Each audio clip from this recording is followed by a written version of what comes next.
Hello students, एक बार फिर से आप सभी का स्वागत है आज की शानदार क्लास में। आज की जो क्लास है आपके लिए एसएससी सीजीएल की पीवाईक्यू सीरीज का अगला एपिसोड है।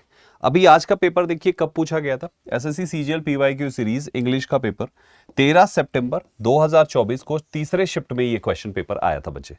2024 में अगर ऐसा पेपर आया था और 25 में भी अगर ऐसा पेपर आ जाए तो आपके क्या स्कोर होंगे वो आप सीखते हैं इस सीरीज से प्रैक्टिस करके।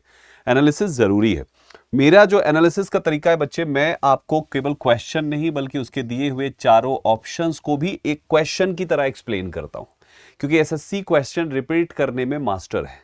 तो क्वेश्चन नहीं बल्कि ऑप्शन को क्वेश्चन बना के रिपीट करती है। तो आपको एक तो ये क्वेश्चन हो गया, चार आपके ऑप्शंस हो गए। टोटल कितने हो गए बच्चे? एक तरीके से 5 है ना। ऑप्शंस के साथ अगर देखें तो 4 है अगर केवल ऑप्शन की बात करें।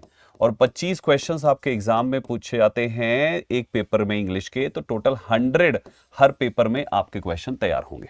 तो मेरे साथ ध्यान से हर प्रश्न को करिएगा, ठीक है। मेरा नाम आप जानते हैं, संदीप केसरवानी। संदीप केसरवानी मुझे कहते हैं बच्चे, और 14 साल से मैं इंग्लिश पढ़ा रहा हूं और इस समय आप मुझे देख रहे हैं दृष्टि एसएससी यूट्यूब चैनल पे, ठीक है। सब्सक्राइब कर लीजिएगा। मेरी जो क्लासेस है वो वीडियो सेक्शन में मिल जाएगी या तो प्लेलिस्ट पे जाके आप देख सकते हैं। फाउंडेशन बैच का भी प्लेलिस्ट आपका बना हुआ है, उससे भी आप इनरोल करके वहां पे भी क्लासेस कर सकते हैं, ठीक है। ओके, चलिए शुरू करते हैं। पहला सवाल, सबसे पहला सवाल आपके सामने स्क्रीन पर है बच्चे। देखिए, पहला क्वेश्चन कहता है select the most appropriate option that can rectify the incorrectly spelled word. बताइए मेंटेनेंस की स्पेलिंग कौन सी है? मेंटेनेंस की स्पेलिंग कौन सी है बच्चे? सबसे पहले करेक्ट स्पेलिंग निकालनी है बच्चे। मेंटेन लिखते हैं MAINTAIN, ये होता है मेंटेन की स्पेलिंग, ठीक है। लेकिन बहुत बच्चे क्या सोचते हैं कि मेंटेन लिखकर ENCE लिखना है। तो कुछ बच्चे क्या देखेंगे, मेंटेन ENC, सोचेंगे ये लगा देना, लेकिन ऐसा नहीं है, ये नहीं होती। जब इसको नाउन बनाते हैं ना बच्चे, मेंटेन ये आपकी वर्ब है, जब इसको नाउन बनाते हैं ना तो लिखते हैं इसकी स्पेलिंग में मेन लिखिए, फिर साथ में 10 लिख दीजिए, TEN, मेन 10, और 10 लिखने के बाद आगे इसका सफिक्स जोड़िए। तो यहां पे जिस पार्ट में ऐसा नहीं है वो आपका गलत है। अब आप देखो ये गलत तो है क्योंकि इसमें आपने 10 पूरा लिख दिया। आपको 10 लिखना है, 10 यानी कि 10, ये लिखना है आपको। क्या लिखना है बच्चे? आपको 10 लिखना है आपको। यहां पे देखो मेन 10, ये भी गलत हो गया। यहां पे देखो मेन 10 लिख दिया आपने, ये भी गलत हो गया। तो आपको बस ये आपका सफिक्स हो गया, 10 हो गया, मेन हो गया। करेक्ट आंसर कौन सा? Option D. सही जवाब आपका ऑप्शन डी। मेन हो गया, 10 हो गया, और ANCE आपका सफिक्स हो गया। मेंटेनेंस का मतलब होता है रख रखाव, द प्रोसेस ऑफ प्रिजर्विंग और keeping something in good condition, कहते हैं ना इसका मेंटेनेंस। जैसे फॉर एग्जांपल आप कहीं अगर कोई सोसाइटी में रहते हैं, जैसे दिल्ली नोएडा में क्या है ना, सोसाइटी कल्चर है, बड़ी बड़ी बिल्डिंग्स बनी है 20 फ्लोर 30 फ्लोर की, तो वहां पे सोसाइटी मेंटेनेंस के नाम पे हर महीने पैसे लिए जाते हैं। जिसका जितना बड़ा फ्लैट होता है उसके हिसाब से उसको पैसे देने पड़ते हैं। तो सपोज अगर आपके पास 3 BHK है तो 3000 आपको देने हैं, 2 BHK तो 2000 देने हैं, 1 BHK तो 1000 हर महीना आपको एक्स्ट्रा देना है, अपनी जो भी वहां का रेंट है। तो बच्चे वो क्या है? सोसाइटी मेंटेनेंस, यानी सोसाइटी का रख रखाव, उसको प्रिजर्व करना, उसको सब कुछ गुड कंडीशन में रखने के लिए दिया जाने वाला पैसा, उसी को मेंटेनेंस कहते हैं। तो किसी भी चीज के लिए अपना अलग अलग मेंटेनेंस होता है, ठीक है। अब एक एग्जांपल देखो, जैसे regular maintenance of the car keeps it running smoothly. अगर आप कार का रेगुलर मेंटेनेंस, जो कार सर्विसिंग है वो सर्विस कराना भी तो एक प्रकार की कार मेंटेनेंस है। समझ पा रहे हैं कि सब कुछ प्रॉपर मेंटेन रखना है, दैट इज मेंटेनेंस। चलो second question, give one word substitution, a person who is unsure about God's existence. पहले सवाल को समझिए, सवाल पूछा क्या उसने पूछा कि इसमें हमेशा बच्चा कंफ्यूज होता है, मैंने पता नहीं कितनी बार देखा है। सवाल क्या पूछा है? A person who is unsure है मतलब बंदे को डाउट है। अनश्योर का मतलब क्या हुआ? बंदा श्योर नहीं है, क्या चीज को लेकर? अबाउट गॉड्स एग्जिस्टेंस, ईश्वर के अस्तित्व को लेकर इंसान अनश्योर है। वो सोचता है, अभी एक वीडियो बड़ा वायरल हो रहा है कि किसी स्कूल में किसी बच्चे को क्लासरूम में किसी टीचर ने बच्चों को यह बोल दिया कि देखो भाई भगवान नहीं होते हैं। ऐसा बोलने वाला, वो कहता भगवान ही नहीं होते हैं, यानी वो भगवान के अस्तित्व पर उस इंसान, वो जो टीचर था वो अनश्योर था। वो डाउटफुल था, वो डाउटफुल नहीं, अनश्योर था, एकदम कॉन्फिडेंट होकर कहता है भगवान ही नहीं होते हैं। तो ऐसे इंसान को क्या कहा जाता है? अब ज्यादातर बच्चा क्या देखेगा, जब ये 4 ऑप्शन आएगा ना तो वो तुरंत देखेगा, कहेगा अथीस्ट, वो सोचेगा अथीस्ट, मार्क कर देते हैं। लेकिन प्यारे साथियों, आप अथीस्ट उसको कहते हैं जो भगवान को नहीं मानता। नहीं समझे? भगवान को नहीं मानना और भगवान का नहीं होना, ये दोनों में बहुत अंतर है बच्चे। भगवान को नहीं मानने का मतलब है भगवान होते हैं लेकिन मैं नहीं मानता, तो ये इंसान है अथीस्ट। और जो कहता है भगवान ही नहीं होते हैं, एक मूवी आई थी बच्चे, ओ माई गॉड, परेश रावल की पहली वाली, 2 मूवी आ चुकी है ओ माई गॉड, तो पहली वाली मूवी में वो पूरा सीन दिखाया गया था, किस तरीके से परेश रावल कहता है अरे भगवान होते ही नहीं है, कुछ नहीं है, वो लंबे पेट वाले गणेश जी देना, लंबे सूंड वाले गणेश जी देना, सिंह वाली, शेर वाली, वो बहुत सारे हाथों वाली दुर्गा मैया देना, ऐसे करके वो मूर्ति खरीदता है और बेचता है। और जब कोई उससे कहता है तो कहता है ये कुछ नहीं होते, ये सब ऐसी मूर्ति बिजनेस है, और फिर बाद में उसकी आंखें खुलती है, भगवान होते हैं, ऐसा वो फिर मानता है। तो मतलब जो कहता है भगवान ही नहीं होते, उसको कहते हैं एग्नोस्टिक। प्यारे साथियों, आपके सवाल का जवाब है agnostic. A person who believes that nothing is known or can be known about the existence of God, कहते हैं भगवान ही नहीं होते, ये इंसान हो गया बच्चे agnostic. Example, the agnostic remained undecided about religious beliefs। religious beliefs के बारे में बना रहा अनडिसाइडेड, वो कहता है कुछ होता ही नहीं है, बताओ। अब बाकी देखो बच्चे, जो अथीस्ट है ना, इसमें 3 रूट बना हुआ है, आ plus THE plus IST। IST का मतलब होता है बच्चे पर्सन, जिसके भी आखिरी में आ गया उसका मतलब है पर्सन, तो इसका मतलब भी पर्सन। THE का मतलब है बच्चे गॉड, या तो धर्म, या तो गॉड हो जाएगा इसका मतलब, या तो धर्म हो जाएगा, गॉड और रिलीजन, ठीक है ना, गॉड और रिलीजन हो गया इसका मतलब। और तीसरा वर्ड है आर्टिकल, इसका मतलब होता है बच्चे विदाउट। 3 रूट आपको बन गए। तो यहां पे देखिए, बिना धर्म वाला इंसान, बिना धर्म वाला इंसान, बिना धर्म वाले इंसान, यानी बिना धर्म वाला इंसान तो बिना भगवान मानने वाला इंसान, तो बिना भगवान मानने वाले इंसान को क्या कहते हैं? अथीस्ट। अब यहां पे देखो, ये केवल थीस्ट है, यहां से आ हट गया तो भगवान हो गए और इंसान हो गया, तो भगवान को मानने वाले इंसान को थीस्ट कहते हैं। हिंदी में थीस्ट को आस्तिक और अथीस्ट को नास्तिक कहा जाता है। और इग्नोरेंट वो होता है जो अज्ञानी होता है, जिसको ज्ञान नहीं होता किसी चीज का, उसे हम इग्नोरेंट कहते हैं। हो गए सारे ऑप्शंस।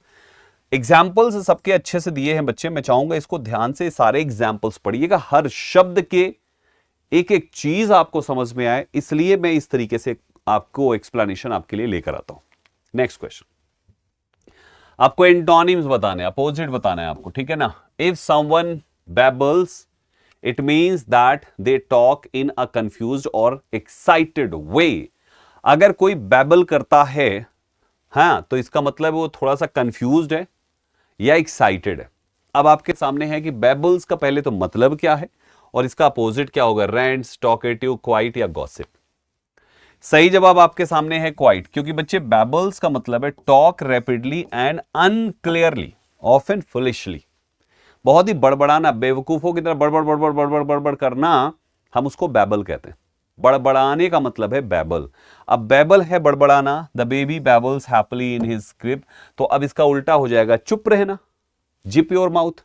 तो बच्चे यहां पे चुप रहने की इंग्लिश होती है quite, making very little noise, यानी शांत रहना। He is a quite boy who prefers reading. बाकी ऑप्शंस देखिए, रेंट्स क्या होता है, RANTS, रेंट्स क्या है, स्पीक्स लाउडली और एंग्रीली ऑफन एट लेंथ, लंबा लंबा चिल्ला चिल्ला के बोलने को कहते हैं बच्चे रेंट्स। जैसे ही rants about politics every evening, हर शाम को वो चिल्ला के पॉलिटिक्स के बारे में बातें करता है। दूसरा वर्ड लिखा हुआ है टॉकेटिव, तो ये आपका उस वर्ड का सिमिलर हो गया, बैबल्स का सिनोनिम है एक तरीके से। टॉकेटिव मींस होता है बातूनी, जो बहुत लंबी लंबी खूब बतियाए, चुपे नहीं हो रहा है। She is very talkative during group discussions. और तीसरा वर्ड है गॉसिप, गॉसिप का मतलब है चुगली करना। Talk about others private matters, दूसरों के बारे में बातें करना, उसको गॉसिप करना कहते हैं। She gossips with her friends during lunch. हो गया ना दोस्तों, आगे बढ़ते हैं। Select the most appropriate option, जो सब्सटीट्यूट कर सकता है अंडरलाइंड पार्ट को, और यहां पे आपका जो पार्ट है that is a daredevil. Daredevil. अब आपके ऑप्शन है, पहले क्वेश्चन पढ़ लीजिए। Everyone called the reporter a daredevil, हर किसी ने रिपोर्टर को एक डेयर डेविल कहा। After he came back safely from the war zone से सेफली वापस आने के बाद हर किसी ने उस रिपोर्टर को बोला you are a daredevil. ठीक है ना। आपका पहला ऑप्शन है फियरलेस पर्सन, वो निडर आदमी है। अ हिपोक्राइट, पाखंडी है। अ कॉमन मैन है। एन इनसिग्निफिकेंट पर्सन, गैर महत्वपूर्ण व्यक्ति है। पहले सेंटेंस के सेंस को समझो। वो कह रहा है कि हर किसी ने रिपोर्टर को कहा डेयर डेविल। अब डेयर डेविल कहा क्यों? मान लो आपको डेयर डेविल का मतलब नहीं पता, लेकिन आगे की लाइन क्यों कह रहा है? वो उसको इसलिए कहा क्योंकि वो वार जोन से सुरक्षित वापस आया। तो वार जोन, जहां युद्ध चल रहा है, वहां से सुरक्षित आया, डरा नहीं, निडर आदमी है। वो क्या है? निडर आदमी है, निर्भीक है, फियरलेस है दोस्तों। तो बाकी सारे ऑप्शंस यहां पे कैंसिल हो जाएंगे। ना तो पाखंडी है, ना ही वो गैर महत्वपूर्ण इंसान है, वो है फियरलेस पर्सन, क्योंकि वार जोन से वापस आया है। फियरलेस। आगे, appropriate meaning of the given word. Illiterate का मतलब क्या है बच्चे? अगर इसका केवल शुरुआत के आई और एल इसको हटा दो तो आपको क्या मिलेगा? LITERA, literate. अब लिटरेट का मतलब क्या होता है? इसका मतलब होता है साक्षर, या तो पढ़ा लिखा होना। साक्षर होना या तो पढ़ा लिखा होना। जब आपने इसके पहले इल जोड़ दिया तो इसका मतलब हो गया अनपढ़, क्योंकि इल का मतलब होता है बच्चे विदाउट। तो विदाउट पढ़ा लिखा होता है अनपढ़। ठीक है। जो पढ़ा लिखा नहीं है उसको कहते हैं। तो आपके पास चार ऑप्शंस हैं। A person who can not read and right, पढ़ लिख नहीं सकता है, होगा यही आंसर। जो बोल नहीं सकता उसको गूंगा कहते हैं। One who can not speak, जो बोल नहीं सकता वो क्या होता है? वो डम्ब होता है। वो क्या होता है? गूंगा होता है। One who is well educated को लिटरेट कहते हैं, है ना। इल हटाना है। हाईली रेटेड थिंग, ये भी नहीं होगा। तो सही जवाब आपके सामने है ऑप्शन नंबर ए। जो रीड राइट नहीं सकता उसको अनपढ़ कहते हैं हिंदी में, और उसका आंसर ये है। नेक्स्ट पे आइए। सवाल है आपका, इडियम है ये बच्चे। Radhika stood by Monika side through thick and thin. इसका क्या मतलब है? राधिका खड़ी रही मोनिका की तरफ। अब राधिका मोनिका के साइड खड़ी रही, सिचुएशन चाहे थिक रही या सिचुएशन चाहे थिन रही। थिक मतलब होता है मोटा, जैसे आदमी आजकल वो चलता है कंट्री डिलाइट, बहुत ही ज्यादा थिक मलाई आती है, बोलते हैं ना उसमें। थिक मतलब होता है मोटा, और थिन मीन्स होता है पतला। तो मोटा पतला, अच्छा बुरा, खुश दुख, क्या बन रही है? दोनों प्रकार की सिचुएशन। तो इसका मतलब राधिका मोनिका के साइड अच्छे और बुरे दोनों वक्त में खड़ी रही। चार ऑप्शंस आपके सामने। Under easy situations wherein she could ensure Monika safety and security. तो सिचुएशन केवल इजी में क्यों? इजी और डिफिकल्ट दोनों में रहना जरूरी है। In all the happy moments, आपको बुरे मोमेंट पे भी सैड मोमेंट पे भी होना है। In the moments when Monica could not complete some simple task, बताइए। Under all conditions no matter how challenging और डिफिकल्ट। तो करेक्ट आंसर ऑप्शन डी, क्योंकि थ्रू थिक एंड थिन का मतलब है बोथ, गुड टाइम में भी और बैड टाइम में भी। समझिए ना, थिक और थिन दोनों समझाया मैंने आपको अच्छे से। ठीक है। एक एग्जाम्पल भी इडियम यूज करने का, हालांकि वो भी ऊपर ही दिया हुआ है। अगला सवाल है, आपको आइडेंटिफाई करना है incorrect spelling. I felt absolutely fit, absolutely, ठीक है। Fit at the summit, my mind was absolutely clear, ठीक है। I did not feel tired, I felt exhilarated, hilarated होता है, hilarated नहीं होता, happy होता है इसका मतलब, exhilarated, ये है करेक्ट स्पेलिंग। इसका मतलब है वेरी हैप्पी एंड एक्साइटेड, बहुत ही उत्साहित और उत्तेजित रहना, उसको हम exhilarated कहते हैं। He felt exhilarated after winning the race, race को जीतने के बाद वो काफी खुश उन्होंने महसूस किया। Absolutely सही स्पेलिंग थी। सेंसेशन की स्पेलिंग आगे तो पढ़ने ही नहीं पाए। सेंसेशन का मतलब है अनुभूति, कहते हैं ना थोड़े दांतों में सेंसेशन हो रही है ना। ऑब्सोल्यूटली मतलब कंप्लीटली, पूरी तरीके से, टोटली, कुछ छोड़ना नहीं है, पार्शियली नहीं है। देखो ऑब्सोल्यूटली अपोजिट है पार्शियली का। पार्शियली का मतलब होता है आधा, और ऑब्सोल्यूटली होता है पूरा तरीके से। एक्टिव पैसिव है, मार्था मेड पैनकेक्स यस्टरडे, क्या लिखा है बच्चे? मेड। आपके पास जब मेन वर्ब के पास, आपके सेंटेंस में मेन वर्ब के पास हेल्पिंग वर्ब ना हो तो वो आपकी या तो पास्ट इंडेफिनिट है या प्रेजेंट इंडेफिनिट है। ये पास्ट इंडेफिनिट है। एक्टिव वॉइस में आपके इसी तरीके से यूज होगा क्योंकि मेड आपकी सेकंड फॉर्म है। जब इसको पैसिव बनाएंगे तो आपको हेल्पिंग वर्ब या तो वॉज लिखनी है या तो वर, और साथ में इसी वर्ड का थर्ड फॉर्म लिखना है, दैट इज, थर्ड भी सेम होता है, मेड ही होता है। तो आपको वॉज या वर लिखना है, आपको हैड नहीं लिखना। पैन केक्स के लिए आप वर लिखेंगे, वॉज नहीं लिखेंगे, और आपको बीइंग नहीं लगाना दोस्तों। तो सही जवाब आपके पास है ऑप्शन नंबर बी हो जाएगा। देखिए सारे काट दिए ना, ये वॉज काट दिया था, यहाँ पे बीइंग काट दिया था, यहाँ पे हैड काट दिया था, केवल बी बच गया था ना। बी आपका सवाल का जवाब है। ठीक है दोस्तों, ऐसे किया जाता है। एलिमिनेशन सबसे सॉलिड सही तरीका होता है। अपोजिट मीनिंग बताने हैं किस वर्ड का? सेल का। इससे आसान सवाल अभी तक नहीं आया है ना। अपोजिट मीनिंग एंटोनिम बताना है ब्रैकेटेड वर्ड का। Akash went to sell his school uniform, इसका उल्टा क्या हो जाएगा? सेल मतलब होता है बच्चे बेचना, उल्टा क्या हो जाएगा? खरीदना। खरीदने की इंग्लिश होती है बाय करना, खरीदना। बाय कहाँ है? बाय की स्पेलिंग में BUY होना चाहिए, ठीक है। BUY वाला बाय चाहिए बच्चे, BY वाला नहीं चाहिए, ध्यान देना। ये वाला तो बाय प्रेपोजिशन है और ये बाय का मतलब होता है खरीदना, ठीक है। ये पता नहीं, देखो डिलीट ही हो जा रहा है अपने आप ही, ये क्या ही हो रखा है, इसमें कुछ गड़बड़ है। मेक मतलब बनाना, रेंट मतलब रेंट पे करना, लोन मतलब उधार लेना किसी को, ठीक है। आगे आ जाइए। नेक्स्ट क्वेश्चन है, Carnatic music is usually performed by a small troupe of actors consisting of a principal performer, a melodic accompaniment and a rhythm accompaniment। तो a small troupe of actor के लिए आपको बताना है Carnatic music is usually performed by a small troupe of actor. आपके options है ensemble of musicians, music है तो म्यूजिशियन ही तो परफॉर्म करेंगे, एक्टर कहाँ परफॉर्म करने लगा म्यूजिक। सो बच्चे म्यूजिशियन ही तो परफॉर्म करेंगे, इससे आसान कुछ नहीं हो सकता। ensembles of musicians का मतलब है a group of musicians performing together especially in classical music setting, उसको हम कहते हैं। बाकी पैनल ऑफ जजेस का पैनल है, बैंड ऑफ सिंगर्स का बैंड है, एंड बोर्ड ऑफ डायरेक्टर्स का। तो ये कलेक्टिव नाउन वाला खेल है, ensemble of musicians कर दीजिएगा। आगे बढ़ेंगे दोस्तों, आपको एंटोनिम बताना है अपोजिट मीनिंग ऑफ प्रॉस्पेरिटी। क्या मतलब है जानते हैं? संपन्नता। The war was followed by a long period of prosperity का हो गया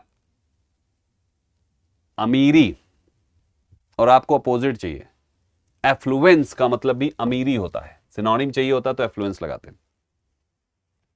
सिक्योरिटी है सुरक्षा, सिक्योर है सुरक्षित, तो तीन तो पॉजिटिव हो गया, तो पॉजिटिव का opposite negative, that is failure. कुछ और सोच ही नहीं सकते, तो फेलियर यहां पे असफलता हो जाएगा। प्रॉस्पेरिटी है समृद्धि, अब वो पॉजिटिव है तो सारे पॉजिटिव को काट दो, बचा हुआ अकेला अपोजिट है, सिंपल है ना।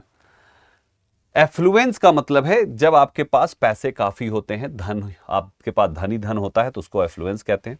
सिक्योरिटी है सुरक्षा, और सिक्योर उसी का वर्ब फॉर्म है, सुरक्षित करना, ठीक है। या तो ऐसा नाउन भी यूज कर लेते हैं कि हाँ ये एरिया सिक्योर है, चलो। और सिक्योरिटी तो नाउन ही होता है क्योंकि आखिरी के ITY हमेशा नाउन होते हैं बच्चे। नेक्स्ट क्वेश्चन है, सिनोनिम बताने हैं आपको इस पर्टिकुलर वर्ड का, परसिवरेंस का। His approach was filled with such perseverance that it was difficult to overlook his merit। उसकी जो अप्रोच थी वो पूरी तरीके से भरी थी with such perseverance, यानी कि बड़े ही लगन से। It was difficult to overlook his merit। उसकी अच्छाइयों को ओवरलुक करना काफी मुश्किल था। क्यों? क्योंकि पूरी तरीके से उसकी लगन से उसकी अप्रोच भरी पड़ी थी। परसिवरेंस मीन्स होता है लगन, आपकी जो किसी चीज के प्रति आपका जो डेडिकेशन, एक तरीके से। आपके चार ऑप्शन है, रिलक्टेंस, इग्नोरेंस, डॉग्डनेस, मोनोटोनस। आपका ऑप्शन नंबर डॉग्डनेस। देखो बच्चे, क्योंकि सिनोनिम मांगा उसने, अपोजिट तो मांगा नहीं। अपोजिट मांगता तो आपके पास बहुत सारे भरे पड़े थे, जैसे रिलक्टेंस हो जाता। रिलक्टेंस का मतलब होता है किसी चीज के प्रति, जैसे आप अनिच्छा दर्शा रहे हो ना, कहते बंदा बड़ा रिलक्टेंट रहता है इस काम को करने में, तो मतलब वो इच्छा ही उसकी नहीं होती काम करने में। डॉग्डनेस मीन्स होता है बहुत ही जिद्दीपन, जिद एकदम अड़ा हुआ है, और वही तो परसिवरेंस है। जब इंसान किसी चीज में लगन लगाता है तो उसमें उसकी दृढ़ता, जिद्दीपन, यही तो होता है ना। Her doggedness helped her win the marathon. दूसरा ऑप्शन, दूसरा वर्ड परसिवरेंस का मतलब दृढ़ संकल्प, ये उसका एग्जाम्पल। रिलक्टेंस का मतलब अनिच्छा, इग्नोरेंस का मतलब है अज्ञानता, और तीसरा वर्ड है मोनोटनस, मतलब जो बिल्कुल भी इंटरेस्टिंग नहीं है। एक रस है, मोनोटनस है, बिल्कुल इंटरेस्टिंग नहीं है, बहुत ही डल हो गया है बार बार वही चीज होने से, दैट इज कॉल्ड मोनोटनस, है ना। जैसे आपने मम्मी से कहा, मम्मी रोज दाल चावल खिलाती हो, मम्मी रोज भिंडी बनाती हूँ, मम्मी रोज कद्दू कद्दू कद्दू कद्दू की तरह हो गया हूँ मम्मी, हाँ मोनोटनस हो गई है मेरे को ये सब्जी, कुछ नया लाइए, समझे। नेक्स्ट, अरेंजमेंट है बच्चा, अरेंजमेंट है, अरेंजमेंट है, ध्यान से यहां से शुरू करिए। In November Lakshman fell with fever, seriously ill and pneumonia. अरे यहां पे देखो ना, दो बीमारी का नाम दिया है यहां पे, निमोनिया और फीवर, तो विद फीवर एंड निमोनिया, तो आपको क्यू के बाद एस लिखना है, यही है ना, क्यू और फिर एंड निमोनिया एस लिखना है। ये बार बार देखिए क्या हो जा रहा है, क्यू एस चाहिए आपको, यहाँ पे क्यू आर है, यहाँ पे क्यू एस है, यहाँ पे क्यू एस है, यहाँ पे क्यू एस, ओ हो, एक है छोड़ के बाकी सब। अब देखिए यहाँ पे in November Lakshman fell seriously ill with fever, ये है fell seriously ill with fever and pneumonia, क्या बनेगा बच्चे, ये शुरुआत है ना, पी फर्स्ट है, ये काट दिया था, अब ये पी फर्स्ट नहीं, ये काट दो, फिर क्या बनाया मैंने, फेल सीरियसली इल, आर, ये है करेक्ट आंसर ऑप्शन नंबर। तो सही आंसर आपके सामने है। आपको कितना आसान था, सोचो, आसानी से किया जा सकता था। बच्चा इसमें एरर खोजेगा अगर वो ध्यान से डायरेक्शन नहीं पड़ेगा, तो कहेगा एरर डिटेक्शन है, अरे पी क्यू आर है, सही है, ऐसा एग्जाम में पूछता है। ये क्या है, एरर खोजना है। Due to the pandemic, pandemic की वजह से the prices of medicine increased every day since last December. Wow, sentence क्या कह रहा है, कहता है सिंस लास्ट दिसंबर, पिछले दिसंबर से। अब लास्ट दिसंबर से ये चीज हो रहा है, आपने सिंस लिखा है, सिंस प्लस पास्ट का टाइम मेंशन कर दिया। जब आपने सिंस प्लस टाइम मेंशन कर दिया तो इधर का टेंस क्या क्या हो सकता है, या तो परफेक्ट, या तो परफेक्ट कॉन्टिन्यूअस। लेकिन बेटा यहां पे the prices of medicine increased, आपने तो पास्ट इंडेफिनिट बना दिया, तो ये तो गलत हो गया। हैज इंक्रीज्ड करिए, प्राइसेस है, हैव इंक्रीज्ड करिए, लेकिन आप केवल इंक्रीज्ड मत करिए। समझ में आया, ये एक्सप्लेनेशन वही लिखी जो मैंने अभी आपको समझे। पास्ट इंडेफिनिट नहीं बनाते कभी भी, सिंस फॉर ये सब जो है वो पास्ट इंडेफिनिट में कहां लगाते हैं, टाइम वाले केस में। ओ नेक्स्ट पैराजंबल, यहां से अरेंज कीजिए।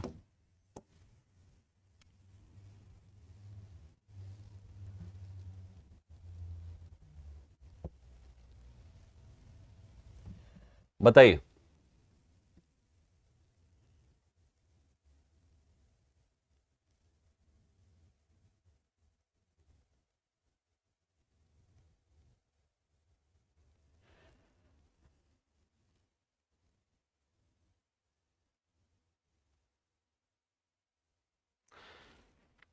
बच्चे यहां पे देखो, वाई इवन पेरेंट्स ये सब्जेक्ट है, ये हेल्पिंग वर्ब है, इसको मेन वर्ब की फर्स्ट फॉर्म चाहिए।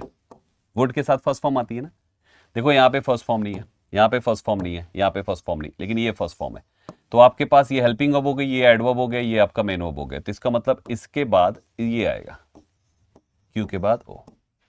अब इसमें से देख लो कौन सा क्यू के बाद ओ है, एक बार एक पेयर बनाया हो बस काम हो जाएगा। क्यू के बाद ओ है, यहां पे नहीं है, यहां पे है, यहां पे नहीं है, तो जहां पे नहीं है उसको काट दो, ये कट गया दो कट गए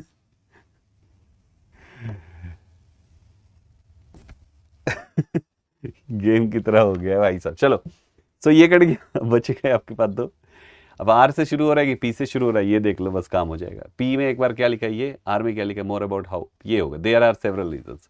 तो आपका करेक्ट आंसर पी से शुरू हो रहा है, ये देयर आर सेवरल रीजंस। ठीक है, अब इस ऑर्डर में एक बार आप पढ़ लीजिएगा, आपको पूरा समझ में आ जाएगा। चलो नेक्स्ट पे आओ, अफर्मेटिव का एंटोनिम बताना है, नेगेटिव बचपन से आज तक आप पढ़ते आओगे, अफर्मेटिव सेंटेंस, नेगेटिव सेंटेंस, क्या ही है यार, इतना आसान सा सवाल आ गया। सो नकारात्मक इसका मतलब है, क्योंकि अफर्मेटिव मीन सकारात्मक होता है। असेसन का मतलब होता है स्वीकृति, जैसे कि द एक्ट ऑफ ज्वाइनिंग, और एग्रीइंग टू समथिंग हम उसे कहते हैं एसेसन, ठीक है ना, एसेस करना उसी का नाउन फॉर्म है। सैंक्शन का मतलब जैसे आदमी लोन सैंक्शन करवा लेता है ना, तो ऑफिशियल परमिशन या अप्रूवल कोई चीज के लिए मिल गया उसे सैंक्शन करना कहते हैं। और अगला वर्ड है दिस इज एक्विसेंस, इसका मतलब है अनुमति देना बिना किसी विरोध के। पैसिव एक्सेप्टेंस विदाउट प्रोटेस्ट हम उसे कहते हैं, ठीक है। सब पर एग्जांपल्स लिखे हैं, पढ़ना जरूर, बिना एग्जांपल के स्लाइड टर्न नहीं करना बच्चे, वीडियो पॉज करो, एग्जांपल्स पढ़ो, फिर आगे प्ले करो, आगे देखो, ऐसे करना है। One who speaks less in a forum, किसी फोरम पे कम बोलने वाले को चुप्पा कहते हैं। अरे अभी टैसिटन लिखा था, ये रेटिसेंट आ गया, एक ही पेपर में दोनों वर्ड दे दिया चुप रहने का। करेक्ट आंसर रेटिसेंट है। रेटिसेंट एंड टैसिटन ये दोनों शब्द का मतलब है चुप रहना। आप कमेंट में बताइएगा ज्यादा बोलने वाले को क्या कहते हैं। एक तो लोकेशियस कहते हैं, ठीक है ना, आपका आंसर ये हो गया। एसेंट्रिक सनकी होता है, लिखा होगा आगे। अनकन्वेंशनल और स्लाइट स्ट्रेंज उसे कहेंगे। लोकेशियस है बातूनी, टॉकेटिव। गैबी मीन्स होता है बच्चे बकबक करने वाला, एक्सेसिव एनोइंगली जो टॉकेटिव होता है, मतलब एकदम इरिटेट कर ले, इतना बोले, इतना बतिया है, वो होता है। वन वर्ड सब्सटीट्यूशन है। An important person who presents his her country in a foreign country, बता ही लेंगे आप, ये तो एम्बेसडर, एमेच्योर, एनोनिमस, एल्ट्रुइस्ट, एम्बेसडर। आपके जो दूसरी जगह पे एक ऑफिशियल रिप्रेजेंटेटिव होता है किसी कंट्री का, तो उसको एम्बेसडर कहते हैं दूसरी कंट्री में, है ना, कि हमारा इस कंट्री का एम्बेसडर है। Peace summit in Geneva. चलो आगे आ जाओ। एमेच्योर कौन होता है? जो शौकिया व्यक्ति होता है, person who engages in a pursuit without professional skill. शौकिया, सब शौक में कर रहा है ना। एनोनिमस है गुमनाम, जिसके बारे में जैसे कभी कभी कुछ कोट आ जाते हैं एनोनिमस होते हैं, कहते हैं एनोनिमस कोट है, लिखा किसने नहीं पता, एनोनिमस। एंड एल्ट्रुइस्ट मीन्स होता है परोपकारी, एल्ट्रुइस्ट है वो। One who is selfishly concerned for others, जो बिना सेल्फलेसली कंसर्न्ड फॉर अदर्स, जो बिना अपने स्वार्थ के दूसरे का भला सोचता है, हमेशा उसको कहते हैं एल्ट्रुइस्ट। हिंदी में इसे परोपकारी कहते हैं। एल्ट्रुइस्ट, बेनेवोलेंट, फिलैंथ्रोपिस्ट, ये तीन शब्द का मतलब है परोपकारी। लिख लीजिए, एल्ट्रुइस्ट, बेनेवोलेंट और फिलैंथ्रोपिस्ट, ये तीनों का मतलब है बच्चे परोपकारी। समझ गया? ये चलो आगे बढ़ते बच्चे। और ये कभी कभी कोई भी आ सकता है, तीनों ही इंपॉर्टेंट है, बहुत आए हैं एग्जाम में। पैसिव एक्टिव बनाना है, विल बी गिफ्टेड है, पैसिव वाइस है ये। जब इसको एक्टिव बनाओगे तो आपको केवल विल गिफ्ट लिखना है, बस इतना लिखना है। जैसे इसमें लिखा हुआ है, इसमें विल नहीं है, इसमें विल नहीं है, इसमें विल नहीं। करेक्ट आंसर हमेशा एलिमिनेशन से करो, एक सिंगल गलत नहीं होगा बच्चे। Identify the part that has an error, error खोजनी है। Although the team had trained diligently for months, they had still overwhelmed by the opponent's unexpected tactics. क्या कहना चाह रहे हैं?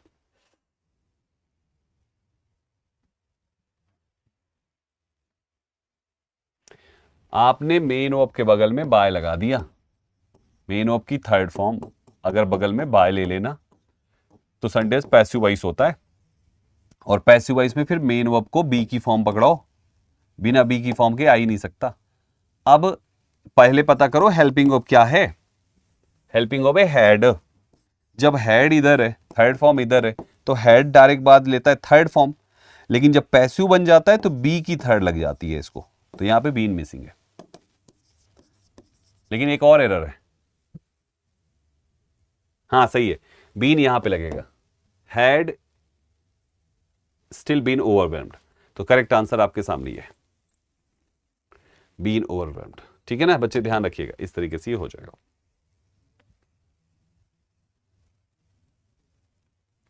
Been overwhelmed. पैसिव वॉइस में जो एडिशनल बी की फॉर्म लगती है वो मेन वर्ब के साथ चिपकती है। ठीक है, हमेशा ध्यान रखिएगा। आगे आइए, ये क्लोज टेस्ट आ गया, वाओ। चलो क्लोज टेस्ट करते हैं बच्चे। नेक्स्ट क्वेश्चन आपके सामने क्या कहता है क्लोज टेस्ट का। Dash a letter came to inform them that Raka's mother Tara had another breakdown and was in a nursing home in Geneva, and that Raka's grandmother Asha dash seen another grandchild safely into the world, was flying to Switzerland to be with her. Nanda called her lips dash the blue sheets of paper and with that distasteful sprawl them and hid them in her desk. बच्चे देखो क्या कहना चाह रहा है, dash a letter came to inform them, मतलब जब एक पत्र उनको खबर देने को आया, जब एक पत्र, जब आया, जब की टाइमिंग, व्हेन आएगा और क्या आएगा, सूनर अ लेटर, ऐसा तो होता नहीं, फॉर अ लेटर, जब की इंग्लिश तो यही होगी ना बच्चे, तो सही जब ये व्हेन, ठीक है ना। तो क्या हुआ आगे आ जाओ, that Raka's mother Tara had another breakdown, उसका तबीयत खराब हो गया दोबारा, and was in a nursing home, Geneva में है, एंड राका की जो ग्रैंड मदर आशा है उसने dash in another grand child safely into the world, was, ये सब्जेक्ट की ये वर्ब है, ये एडिशनल इंफॉर्मेशन है। मेन वर्ब की थर्ड फॉर्म किसके साथ आएगी, हैव तो लगाओगे तो भैया तुम्हारा हैव को सब्जेक्ट देना पड़ेगा, इसको सब्जेक्ट देना पड़ेगा, इसको सब्जेक्ट देना पड़ेगा, इसको सब्जेक्ट नहीं देना है, ये बना लेगा बच्चे परफेक्ट पार्टिसिपल, और परफेक्ट पार्टिसिपल में